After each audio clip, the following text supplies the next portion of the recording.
ముద్రగడ అంత్యక్రియల్లో వివాదం నెలకొంది. అధికారిక లాంఛనాలతో నిర్వహించేందుకు పోలీసులు ఏర్పాట్లు చేశారు. అయితే అలా నిర్వహించేందుకు వీల్లేదన్నారు మాజీ మంత్రి అంబటి రాంబాబు. వద్దని చెప్పినా అధికారిక లాంఛనాలకు ఎందుకు ఏర్పాట్లు చేశారంటూ ఆయన ఆగ్రహాన్ని వ్యక్తం చేశారు. కావాలనే రెచ్చగొడుతున్నారంటూ పోలీసులపై అసహనాన్ని వ్యక్తం చేశారు. ప్రభుత్వ లాంఛనాలు వద్దని ముద్రగడ కుటుంబమే ప్రకటించింది అన్నారు అంబటి రాంబాబు. ఈ క్రమంలో పోలీసులు ముద్రగడ అనుచరులకి మధ్య వాగ్వాదం చోటు చేసుకుంది. పోలీసులు వెళ్లిపోవాలంటూ ఆయన అనుచరులు నినాదాలు చేశారు.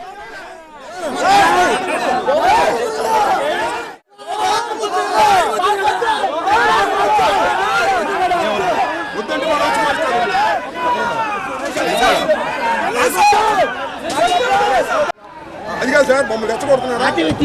వద్దని ప్రకటించారు కదా. మీరు ఇచ్చే రాజ్య లాంఛనాలు, ప్రభుత్వ లాంఛనాలు వద్దు బాబు అని వాళ్ళ కుటుంబం ప్రకటించింది.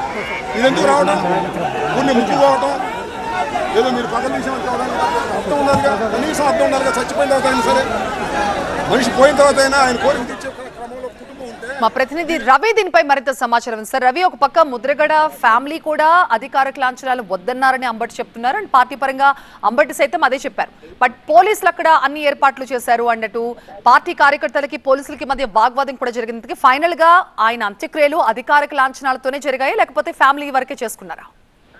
అంటే పూర్తిగా అయితే ప్రస్తుతం ముద్రగడ చివరి అంత్యక్రియల కార్యక్రమం సంబంధించి అనధికారికంగా జరిగాయని చెప్పుకోవాలి.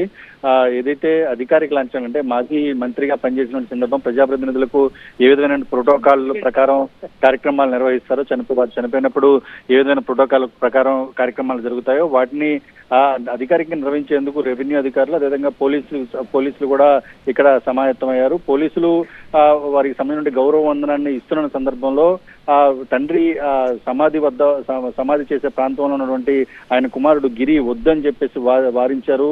మాకు ఈ గౌరవ వందనాలు ఇవేమీ అవసరం లేదంటూ ఆయన చేయి చూపి పోలీసుల్ని ఆపండి అని చెప్పేసి హెచ్చరించిన పరిస్థితి కనిపించింది. అదే సందర్భంలో ముద్రగడకు సంబంధించినటువంటి అనుచరులందరూ కూడా ఒక్కసారిగా కూడా పోలీసు గౌరవవందనం చేస్తున్న ప్రాంతానికి వెళ్ళారు. వారిపైకి వెళ్ళి అడ్డుకున్నారు. ఈ క్రమంలోనే అంబటి రాంబాబు కూడా అక్కడ చేరుకొని అది కుటుంబ సభ్యులు వద్దంటున్నటువంటి నేపథ్యాన్ని ప్రస్తావిస్తూ మీరు ఇక్కడి నుంచి వెళ్ళిపోండి, అవసరం లేదని చెప్తున్నారు.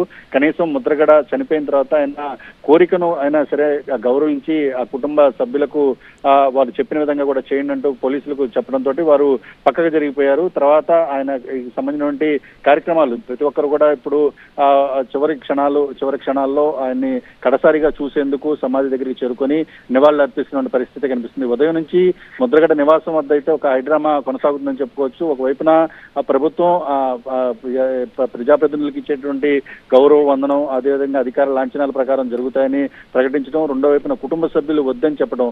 అయితే సాధారణంగా ఎలాంటి కార్యక్రమాలు ప్రోటోకాల్ ప్రకారం చేయాలో వాటిని ప్రభుత్వ పరంగా చేస్తున్నాము, దీంట్లో రాజకీయాలు చేయొద్దంటూ కూడా జనసేన పార్టీకి సంబంధించి మంత్రి కందులు దుర్గేష్, అదేవిధంగా ప్రభుత్వ విప్ బొలిశెట్టి శ్రీనివాస్ వీరు కూడా చెప్పడం జరిగింది. అయితే దీనికి సంబంధించి గతంలో రాజకీయ పరిణామాలు కావచ్చు, ముద్రగడకు సంబంధించి ఆయన ఎదుర్కొన్నటువంటి పరిస్థితులు వీటన్నింటినీ కూడా ప్రస్తావిస్తూ తమకు ఇలాంటి లాంఛనాలు ఏమీ అవసరం లేదు, ఆయన వద్దని చెప్పారు కాబట్టి ఆయన చివరి క్షణాలని ఆయన గౌరవం ప్రకారం, ఆయన మాట ప్రకారం మేము నిర్వహిస్తామని చెప్పారు. దీంతో సాధారణ ప్రక్రియలో సాధారణంగా జరిగేటటువంటి సాంప్రదాయబద్ధంగా ముద్రగడ అంత్యక్రియలు సైతం హిందూ సంప్రదాయంలో రెగ్యులర్ గా జరిగేలా కాకుండా వేరేగా చేశారంటే ఇంటి ఆవరణలో ఒక చెట్టు దగ్గర ఆయన మృతదేహాన్ని, భౌతికాయాన్ని ఖననం చేశారు.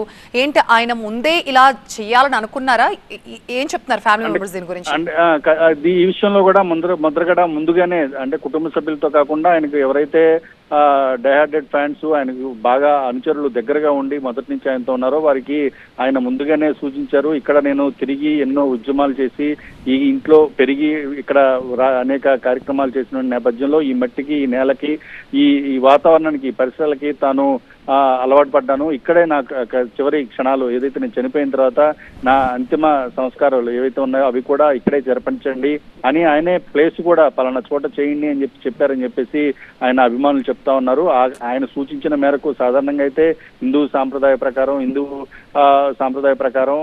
అంతిమ సంస్కారాలు, దాన సంస్కారాలు నిర్వహిస్తూ ఉంటారు. అయితే ఆయన చెప్పిన కోరిక మేరకు ఇంటి ఆవరణలో ఈ కార్యక్రమం జరుగుతుంది కాబట్టి ఈ అంతిమ సంస్కారాన్ని కూడా ఆయన ఇంటి ఆవరణలో మామిడి చెట్టు కింద వీటిని ఏర్పాటు చేస్తున్నారు. అక్కడే ఆయన స్మారక స్మృతివనం కూడా ఏర్పాటు చేసేందుకు కూడా బంధువులు, అదేవిధంగా కుటుంబ సభ్యులు ప్రయత్నిస్తున్న పరిస్థితి. Right Ravi, thank you.